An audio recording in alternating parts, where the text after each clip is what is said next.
আমার আল্লাহ পারমিশন দিয়েছে, আপনি যদি পারমিশন দেন, আমাকে অনুমতি দেন, আমি রূপের কবজ করব।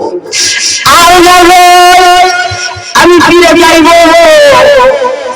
এবার বলেন ধর্মমন্ডলের যুবকরা, মুরব্বী বাবারা, এই পর্যন্ত আমরা ধর্মমন্ডলের কোন লোকের সামনে আজরাইল আয়া পারমিশন নিয়েছেন, তাহলে কিভাবে বলেন যে নবী আঙ্গুর মতন নবী নিরাপদ জায়গায় গেছে?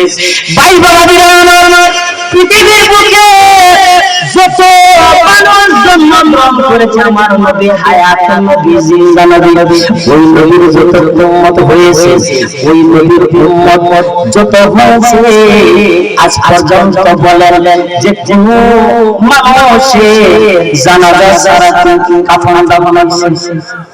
হ্যাঁ, আমার নবীর বলেন যে ইমামতি করছেন, নবীর কি জানাজা হয়েছে?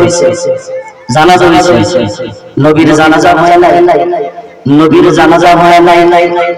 আমার নবীর জানাজা হয় নাই, কারণ আমার নবী ইমামুল মুরসালিন, আমার নবী হায়াতুন নবী, আমার নবী জিন্দা নবী, আমার নবী সমস্ত নবীদের নবী, আখিরে নবী। তাহলে দেখা যায় এই নবীদের সম্মান গাইলে আমরা বলে আল্লাহ তাকে বড় বানায় দেয়, আমাদেরকে বলে কি বলে না? আর আজকে কোন আমাদেরকে বাংলাদেশের মধ্যে কিছু ভাইরাস আছে, কিছু ভাইরাস আছে, এই সমস্ত ভাইরাসরা বলে আমরা মাজার পূজারি।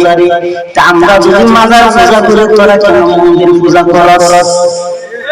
আর আজকে তোরা মন্দির পূজা করস কেন? তোদের কি মন্দিরের মধ্যে তোদের জন্ম হয়েছে? তোরা মন্দিরের মধ্যে যাস কেন? মন্দিরের মধ্যে যাস কেন?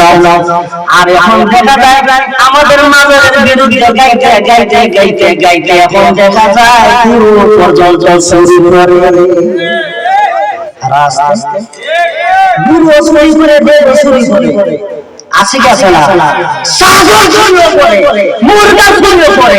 তাহলে দেখা যায় আমরা যে জেলার মধ্যে গিয়ে আপনারা চুরি করে গিয়ে এইগুলোর মধ্যে গেছি তোরা, তোরা ওই চুরির বলে এরা হইল কি সুর, এরা হইল সুর।